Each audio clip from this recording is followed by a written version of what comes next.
ലോകത്ത് ഉപകരിക്കും. ഏകനായ ദൈവത്തെക്കുറിച്ചുള്ള ചർച്ചകളിൽ നാം കണ്ടെത്തേണ്ട പ്രപഞ്ചത്തിന്റെ നാഥൻ, ലോകത്തിന്റെ തമ്പുരാൻ, അവൻ ആരാണ്? ഈ പ്രപഞ്ചത്തെ മുഴുവനും സംവിധാനിച്ച സംവിധായകൻ. ഒരു ഡൈനിങ് ടേബിളിന്റെ ചുറ്റിലിരുന്നാ തീരുന്നത്.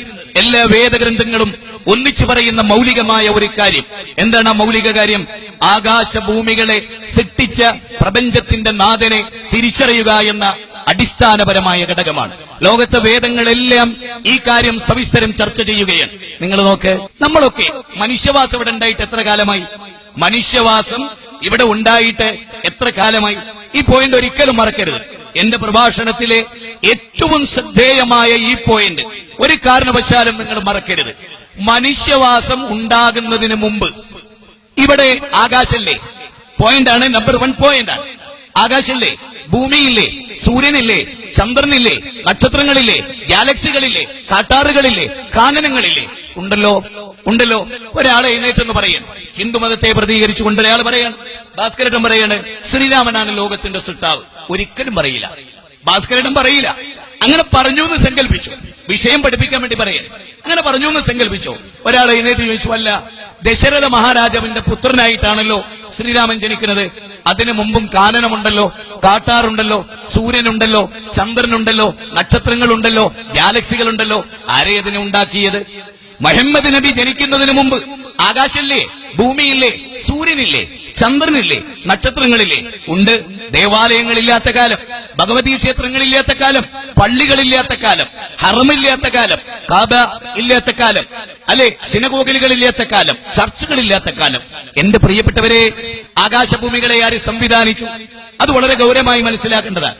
ആകാശഭൂമികളെ ആര് സംവിധാനിച്ചു? ആ സംവിധായകനാണ് ലോകത്തിന്റെ സൃഷ്ടാവ്. ആ സംവിധായകനാണ് നമ്മുടെയൊക്കെ ദൈവം. അവനെയാണ് ആരാധിക്കേണ്ടത്. അവന്റെ മുമ്പിലാണ് പ്രാർത്ഥനകൾ സമർപ്പിക്കേണ്ടത്. ഇതാണ് ഇസ്ലാം ലോകത്തിന്റെ മുമ്പിൽ, ദൈവത്തിന്റെ മതമായ ഇസ്ലാം ലോകത്തിന് മുമ്പിൽ വെക്കുന്നത്. ഇത് തന്നെയാണ് എല്ലാ മതഗ്രന്ഥങ്ങളിലും അടിസ്ഥാനപരമായ ചർച്ചകൾ. ഇതാണ് ഏത്? ലോകത്തിനൊരേ ഒരു സൃഷ്ടാവ്, ഏകം സദ്ബഹുദാഭിപ്രാപതന്തി യോ ദേവാ നാം നാമത ഏകേവ, യോ ദേവാ നാം നാമത ഏകേവ. ലോകത്തിന്റെ ദൈവം ഏകനാണ്. അവനെ മാത്രമാണ് ആരാധിക്കേണ്ടത്. അവന്റെ മുമ്പിലാണ് പ്രാർത്ഥനകൾ. നിങ്ങളൊന്ന് ആലോചിച്ചേ. മഹാനിർവഹണ സ്ത്രോത്രം എന്ന് പറഞ്ഞിട്ടൊരു സ്ത്രോത്രമുണ്ട്, മഹാനിർവഹണ സ്ത്രോത്രം. അതിൽ പറയാണ്, ത്വമേകം ശരണ്യം ത്വമേകം വരണ്യം ത്വമേകം ജഗത്കാരണം വിശ്വരൂപം ത്വമേകം ജഗത്കർത്തൃപാതൃപ്രകർത്തൃ ത്വമേകം പരം നിശ്ചലം നിർവികൽപ്പം. മഹാനിർവഹണ സ്ത്രോത്രത്തിലുള്ളതാ. എന്താ അതിന്റെ അർത്ഥം? ത്വമേകം ശരണ്യം ത്വമേകം വരണ്യം ത്വമേകം ജഗത് കാരണം വിശ്വരൂപം. നോക്കിയേ, എന്താ ഇതിനർത്ഥം? ഈശ്വര, ഞാൻ ഏകനായ ദൈവമേ, ഞാൻ നിന്നോട് മാത്രമാണ് പ്രാർത്ഥിക്കുന്നത്. ഈ പ്രപഞ്ചത്തിന്റെ നാഥ, ഞാൻ നിന്നോട് മാത്രമാണ് പ്രാർത്ഥിക്കുന്നത്. ആലോചിച്ചേ, ഏതെങ്കിലും ഒരു പർട്ടിക്കുലർ ലോകത്തെ ദൈവത്തെയല്ല, മറിച്ച് ലോകം മുഴുവനും നിയന്ത്രിക്കുന്ന അതീശാധികാരിയായ ലോകത്തിന്റെ സൃഷ്ടാവിനെയാണ് ആരാധിക്കുന്നത്. അല്ലേ? ഹിന്ദുവും മുസ്ലിമും ക്രിസ്ത്യാനിയും ജൈനനും ബൗദ്ധനും മതമുള്ളവനും ഇല്ലാത്തവനും ഈശ്വരവിശ്വാസിയും നിരീശ്വരവാദിയും എല്ലാം ആരാധിക്കേണ്ടത് ആരെയാ? ഈ ലോകത്തിന്റെ സൃഷ്ടാവിനെയാണ്. ഇതിനെയെല്ലാം കൺട്രോൾ ചെയ്യുന്ന ലോകത്തിന്റെ തമ്പുരാൻ. കണ്ടോ, നമ്മുടെയൊക്കെ ആഗ്രഹം ഈ മഴ ഉണ്ടാവാതെ എല്ലാരും ഇരുന്ന് കേൾക്കണമെന്നാ. പക്ഷെ നടക്കുവോ? ദൈവത്തിന്റെ തീരുമാനങ്ങളും നിശ്ചയങ്ങളും മറിച്ചായിരിക്കും. നമുക്ക് കാണാത്ത പല ആശയങ്ങളും അതിന്റെ ഉള്ളിലുണ്ടാവും. ലോകത്ത് മനുഷ്യർക്ക് സൗഹൃദമുണ്ടാകാൻ നമ്മൾ ആദ്യം അറിയേണ്ടത് കാനന്നാസ് ഉമ്മത്തം വാഹിദ, മനുഷ്യ സമുദായം ഒരേക സമുദായമായിരുന്നു, ഒരൊറ്റ സമുദായമായിരുന്നു. ആ ഏക സമുദായം പിന്നീട് ഭിന്നിച്ചുപോയി. അവർ സൂര്യനെ ആരാധിച്ചു, ചന്ദ്രനെ ആരാധിച്ചു, നക്ഷത്രങ്ങളെ ആരാധിച്ചു. അങ്ങനെ മനുഷ്യർ വിഭിന്ന മതഗോത്രങ്ങളായി തീർന്നു. നേരെ മറിച്ച് ഏകനായ ദൈവത്തെ ആരാധിക്കുമുണ്ടാവണ ഒരൈക്യം എന്താണ്? എല്ലാവരും ഒന്നാണ്, ഒരേ സൂര്യന്റെ കിരണങ്ങൾ. ഇപ്പൊ നിങ്ങൾക്കറിയാം, ബൈബിളിൽ, ലോകത്തെ വേദഗ്രന്ഥങ്ങളിൽ വളരെ പ്രസ്താവ്യമായ ഗ്രന്ഥമാണല്ലോ ഓൾഡ് ടെസ്റ്റ്മെന്റും ന്യൂ ടെസ്റ്റ്മെന്റും. ഞാൻ എറണാകുളത്ത് ജോലി ചെയ്തിരുന്ന കാലത്ത് ഒരു ചർച്ചിൽ കയറി അച്ഛനുമായി എന്നും സംവദിക്കുമായിരുന്നു. ആ സംവാദത്തിൽ അച്ഛനോട് ഞാൻ പറഞ്ഞു, അച്ചോ, ബൈബിളിൽ വിഗ്രഹാരാധനയെ എതിർത്തിട്ടുണ്ടല്ലോ അച്ചോ, ബൈബിളിൽ വിഗ്രഹാരാധനയെ എതിർത്തിട്ടുണ്ടല്ലോ അച്ചോ എന്ന് പറഞ്ഞപ്പോ അയാൾ പറഞ്ഞു, എങ്ങനെയുണ്ടോ? ഉണ്ട്. ഞാൻ പറഞ്ഞു, ആവർത്തന പുസ്തകം 4-ാം അധ്യായം 17-ാമത്തെ വചനം തന്നെ എന്താ അറിയോ? ഒറേബ്യൻ അഗ്നികുണ്ഡത്തിൽ നിന്ന് ഞാൻ നിങ്ങളുമായി സംസാരിച്ചപ്പോൾ നിങ്ങൾ എന്റെ വാക്ക് കേട്ടിട്ടില്ല. ഒറേബ്യൻ അഗ്നികുണ്ഡത്തിൽ നിന്ന് നിങ്ങൾ എന്നോട് സംസാരിച്ചപ്പോൾ ഞാൻ എന്റെ രൂപം നിങ്ങൾ കണ്ടിട്ടില്ല. അതുകൊണ്ട് ആണിന്റെയോ പെണ്ണിന്റെയോ രൂപമുണ്ടാക്കി ദൂഷിതനാകരുത്. ആകാശത്തിലെ പർവ്വചാരികളുടെ രൂപമുണ്ടാക്കി ദൂഷിതനാകരുത്. ആഴിയിലെ മത്സ്യാദികളുടെ രൂപമുണ്ടാക്കി ദൂഷിതനാകരുത്. ഭൂമിയിലെ ഉരകവർഗങ്ങളുടെ രൂപമുണ്ടാക്കി ദൂഷിതനാകരുത്. കണ്ടോ, ഒന്നിന്റെയും രൂപം ഉണ്ടാക്കാൻ പാടില്ല ബൈബിൾ പ്രകാരം. നിങ്ങൾക്കറിയാലോ, പുറപ്പാടിലെ 20-ാം അധ്യായം 1 മുതൽ 6 വരെയുള്ള വചനം തന്നെ എന്താണെന്നറിയോ? ഇസ്രായേലെ കേട്ടാലും നമ്മുടെ ദൈവമായ കർത്താവ് ഏക കർത്താവ്, അവനെ പൂർണ്ണ ഹൃദയത്തോടെ, പൂർണ്ണാത്മാവോടെ, പൂർണ്ണ മനസ്സോടെ ആരാധിക്കാനാണ്. അതെ, ബൈബിൾ പറയുന്നു, ഇസ്രായേലെ കേട്ടാലും നമ്മുടെ ദൈവമായ കർത്താവ് അവനെ പൂർണ്ണ ഹൃദയത്തോടെ, പൂർണ്ണാത്മാവോടെ, പൂർണ്ണമായി, അതിൽ മറ്റൊരാളെയും പങ്കു ചേർക്കരുത്. സാക്ഷാൽ നിങ്ങൾക്ക് വായു നൽകിയ, നിങ്ങൾക്ക് വെള്ളം നൽകിയ, നിങ്ങൾക്ക് എല്ലാവർക്കും അറിയാലോ, നമ്മളൊരാളെ വിളിച്ചു പ്രാർത്ഥിക്കുമ്പോൾ അയാൾ ഉണ്ടാകുന്നതിന് മുമ്പ് സൂര്യനുണ്ട്, ചന്ദ്രനുണ്ട്, വായുവുണ്ട്, വെള്ളമുണ്ട്. അത് നൽകുന്നത് ആരാണ്? എന്നെയും നിങ്ങളെയും സൃഷ്ടിച്ചതാരാണ്? അങ്ങനെ പഠിച്ചിട്ടുണ്ടോ? യാ അയ്യുഹന്നാസ് വഅബ്ദു റബ്ബക്കുമുല്ലദീ ഖലഖക്കും വല്ലദീന മിൻ ഖബ്ലിക്കും ലഅല്ലക്കും തത്തഖൂൻ. ഖുർആനിലെ 2-ാം അധ്യായം 21-ാമത്തെ വചനം. മനുഷ്യരെ എന്നാ വിളിക്കുന്നത്. ഹിന്ദുക്കളെ, മുസ്ലിങ്ങളെ, ക്രിസ്ത്യാനികളെ, പാശ്ചാത്യരെ, പൗരസ്ഥരെ, കറുത്തവരെ, വെളുത്തവരെ, ബ്രാഹ്മണരെ, ക്ഷത്രിയരെ ഒന്നൊന്നല്ല, മറിച്ച് മനുഷ്യരെ, നിങ്ങളെയും നിങ്ങൾക്ക് മുമ്പുള്ളവരെയും സൃഷ്ടിച്ച ലോകത്തിന്റെ സൃഷ്ടാവിനെ നിങ്ങൾ ആരാധിക്കുക. നിങ്ങളെയും നിങ്ങൾക്ക് മുമ്പുള്ളവരെയും സൃഷ്ടിച്ച ലോകത്തിന്റെ സൃഷ്ടാവിനെ. ഇവിടെ എല്ലാവരും ശ്രദ്ധിക്കണം. ഈ വൈകുണ്ഠം ക്ഷേത്രത്തിലെ എന്റെ പ്രസംഗം അഷ്ടദിക്കുകളിൽ നിന്ന് കേൾക്കുന്നവരെ, നാളെ ഇത് സിഡിയിലൂടെ കേൾക്കാൻ അവസരമുണ്ടാകുന്നവരെ, നിങ്ങൾ ആലോചിക്കണം. ഈ ലോകത്ത് നിയന്ത്രിക്കുന്ന, മഴ പെയ്യിപ്പിക്കുന്ന,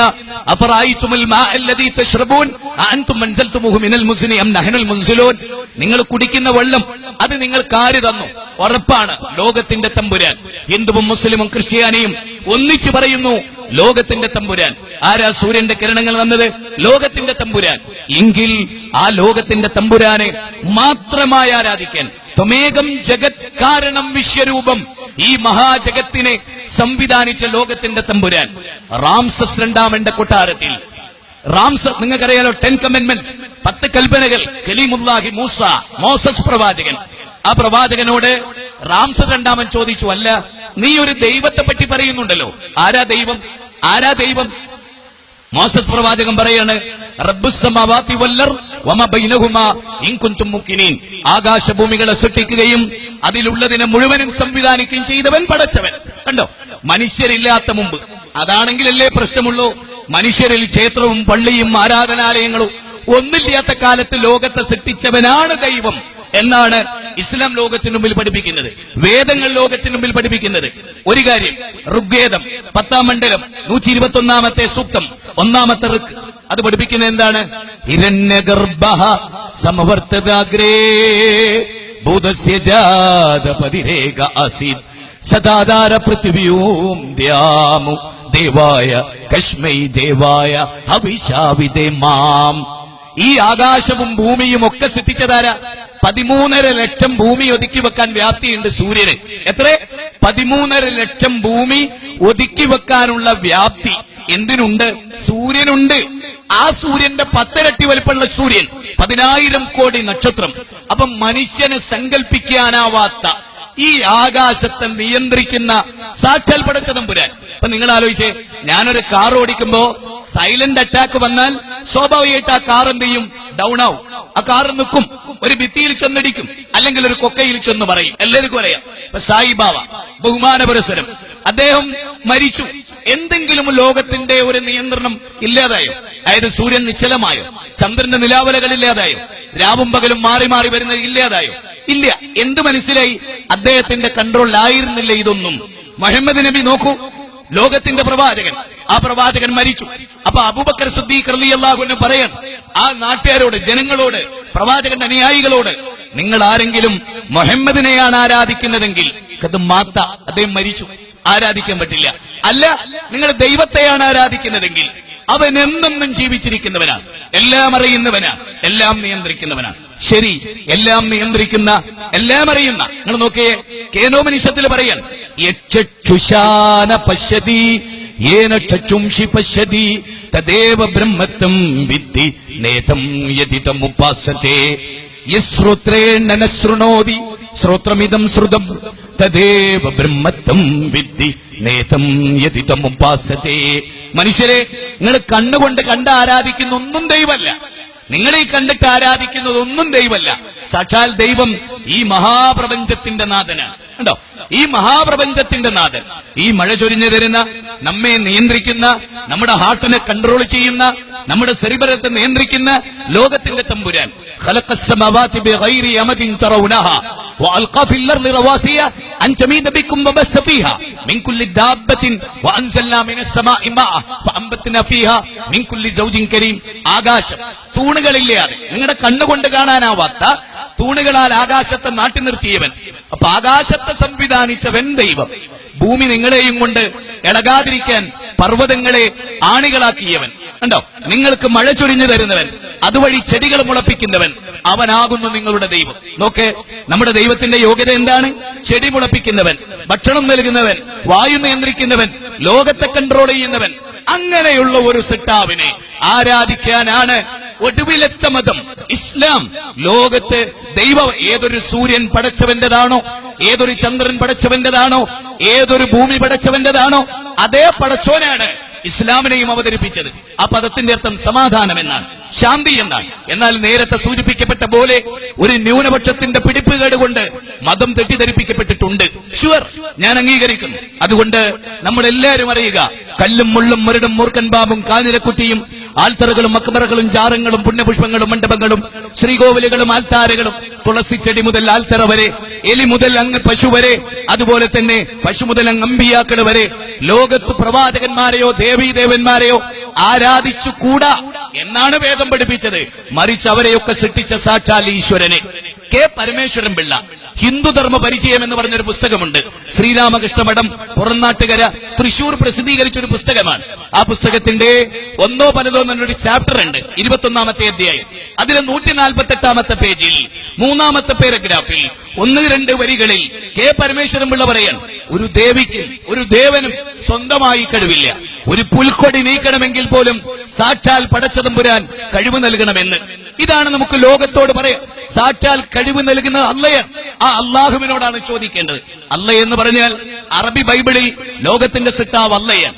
ജൂതന്മാർ അറബിയിൽ അല്ലാ എന്നാ പറയാം. അള്ളാഹു എന്ന് പറഞ്ഞാൽ അൽ ഇലാഹ്, ആരാധ്യൻ. അതേ ആ പദത്തിന് അർത്ഥമുള്ളൂ, ആരാധ്യൻ, ലോകത്തിന്റെ സിട്ടാവ്. അഥവാ ഹിന്ദുവിനെയും മുസ്ലിമിനെയും ക്രിസ്ത്യാനിയെയും ജൈനനെയും ബൗദ്ധനെയും മതമുള്ളവനെയും ഇല്ലാത്തവനെയും എല്ലാം സൃഷ്ടിച്ച സിട്ടാവ്. അതുകൊണ്ട് പ്രവാചക, ലോകത്തോട് പറ, വൈദാ സഅലക ഇബാദി അന്നി ഫൈനി ഖരീബുൻ ഉജീബു ദഅവത ദാഇ ഇദാ ദഅാനി. ദൈവം പറയാൻ, നിങ്ങൾ എന്നോട് പ്രാർത്ഥിക്കും. നിങ്ങൾക്ക് വായു നൽകിയ, വെള്ളം നൽകിയ, നിങ്ങളെ സംവിധാനിച്ച. ഒന്ന് ആലോചിച്ച് നോക്കിയേ, ഈ ലോകത്ത് എന്തുണ്ടോ അതൊക്കെ നമുക്ക് ഈശ്വരൻ തന്നതല്ലേ, അള്ളാഹു തന്നതല്ലേ, പ്രപഞ്ചത്തിന്റെ നാഥൻ തന്നതല്ലേ. അവനെയാണ് ആരാധിക്കേണ്ടത് എന്ന് പറഞ്ഞാൽ അത് വർഗീയതയാണോ, അത് വിഭാഗീയതയാണോ? നമുക്കൊന്നാകാനുള്ള ഒരു ആശയമല്ലേ? നമ്മളൊക്കെ ഒന്നാണെന്നും നമ്മുടെ ദൈവം ഒന്നാണെന്നും അവന്റെ മഴയും അവന്റെ വായും അവന്റെ വെള്ളവുമാണ് നമ്മളെല്ലാവരും ആസ്വദിക്കുന്നത്. അതുകൊണ്ട് അവന്റെ മതവും മതി നമുക്ക്, അവൻ അവതരിപ്പിച്ച മതം മതി. അവൻ അവതരിപ്പിച്ച മതം എല്ലാം, ലോകത്ത് നടന്ന വേദങ്ങളെല്ലാം പ്രൊട്ടക്ട് ചെയ്യപ്പെട്ടിരിക്കുന്നു ഖുർആനിൽ. നിങ്ങൾ ഖുർആൻ വായിച്ചു നോക്ക്, ഒരവ്യക്തതയതിലില്ല. അമുസ്ലിമിനെ കൊല്ലാൻ പറഞ്ഞ ഗ്രന്ഥമാണ് ഖുർആൻ എന്നൊരു പ്രചരണമുണ്ട്. ഇല്ല പ്രിയപ്പെട്ടവരെ, ഖുർആൻ പല വായിച്ച ഒരാളാണ് ഞാൻ. ആവർത്തിച്ച് ഖുർആനിൽ ഒരൊറ്റ വചനങ്ങളിലും അമുസ്ലിങ്ങളെ കൊല്ലാനില്ല. അങ്ങനെയാണെങ്കിൽ നമ്മൾ തമ്മിൽ ഇവിടെ കൊല്ലയല്ലേ നടക്കുക? അങ്ങനെയൊന്നും ഇല്ല. മറിച്ച് എന്താണുള്ളത്? ലാ യൻഹാകുമുല്ലാഹ് അനിൽ ലദീന ലം യുഖാതിലുകും ഫിദ്ദീൻ വലൻ യുഖ്രിജുകും മിൻ ദിയാരികും അൻ തബറൂഹും വതുഖ്സിതു ഇലൈഹിം ഇന്നല്ലാഹ യുഹിബ്ബുൽ മുഖ്സിതീൻ. ഖുർആനിലെ 60-ാം അധ്യായം 8-ാമത്തെ വചനം. എന്റെ പ്രിയപ്പെട്ട ഹൈന്ദവ സഹോദരങ്ങൾ ശരിക്കും ശ്രദ്ധിക്കണം.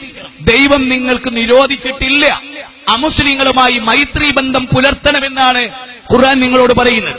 നിങ്ങളോട് യുദ്ധം ചെയ്യാത്ത, നിങ്ങളെ വീടിന്ന് പുറത്താക്കാത്ത ഹൈന്ദവ, ക്രൈസ്തവ, നിരീശ്വരവാദ ഇതര മതസമൂഹത്തോട് നിങ്ങൾ നല്ല ഐക്യത്തിൽ കഴിയണം എന്ന് മാത്രമല്ല, അൻതബറൂഹും, അവർക്ക് നിങ്ങൾ പുണ്യം ചെയ്യണം, അവർക്ക് നിങ്ങൾ ഭക്ഷണം നൽകണം. അയൽവാസി ആരായാലും, RSSോ BJPയോ ബജറംഗളോ ശിവസേനയോ ഹിന്ദുവോ ക്രിസ്ത്യാനിയോ ജൈനനോ ബൗദ്ധനോ നിരീശ്വരവാദിയോ കമ്മ്യൂണിസ്റ്റുകാരനോ ആരുമാവട്ടെ, അവൻ മനുഷ്യനാണ്.